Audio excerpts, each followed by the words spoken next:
ഒ.എൻ.വി. പറഞ്ഞതുപോലെ അന്യൻ്റെ ദുഃഖങ്ങൾ അപാര സമുദ്രങ്ങൾ, എൻ്റെ ദുഃഖങ്ങൾ വെറും കടൽ ശംഖുകൾ എന്ന് പറയുന്നത് പോലെ എന്നാലും നമ്മൾ അനുഭവിച്ച സങ്കടങ്ങൾ വല്ലാത്ത സങ്കടങ്ങൾ തന്നെയാണ്.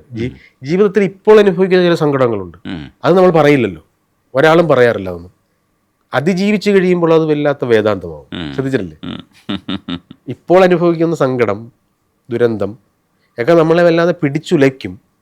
പക്ഷേ ഒരു 10 വർഷം മുമ്പ് ഇതിനേക്കാൾ വലിയൊരു ദുഃഖത്തിലൂടെ കടന്നുപോയി നമ്മളിവിടെ നിൽക്കുമ്പോൾ അത് വേദാന്തമാവും. ശരിയല്ലേ? എനിക്കും താങ്കൾക്കും ഒക്കെ അങ്ങനെ അനുഭവമുണ്ട്.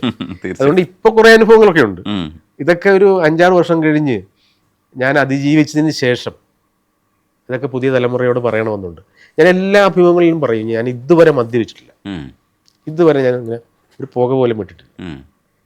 ഇത് പറയുമ്പോഴോ അതോ തള്ളു തുടങ്ങിയെന്ന് പറയും.